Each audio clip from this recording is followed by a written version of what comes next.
Hi friends, welcome back to my channel. ఈరోజు ములక్కాడ పచ్చడి తయారీ విధానం. దీనికి కావలసిన పదార్థాలు: కట్ చేసిన ములక్కాడలు, కారం, ఆవాలు, ఆయిల్, నిమ్మరసం, సాల్టు, వెల్లుల్లిపాయలు. ముందుగా కారం, సాల్టు, బెండ్ చేసిన ఆవాల పొడిని యాడ్ చేసి ఈ మిశ్రమాన్ని ములక్కాడలకు బాగా పట్టేలా కలుపుతూ ఉండాలి.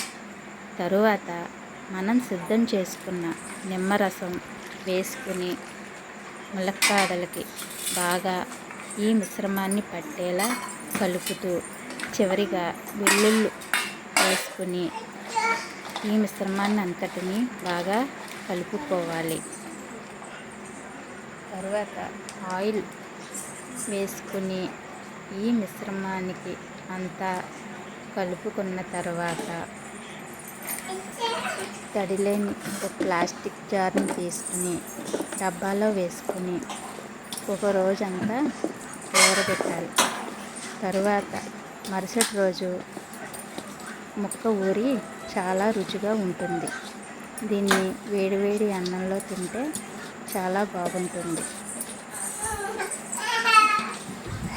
ఈ వీడియో మీకు నచ్చితే లైక్ చేయండి, సబ్స్క్రైబ్ చేయండి. Thank you for watching.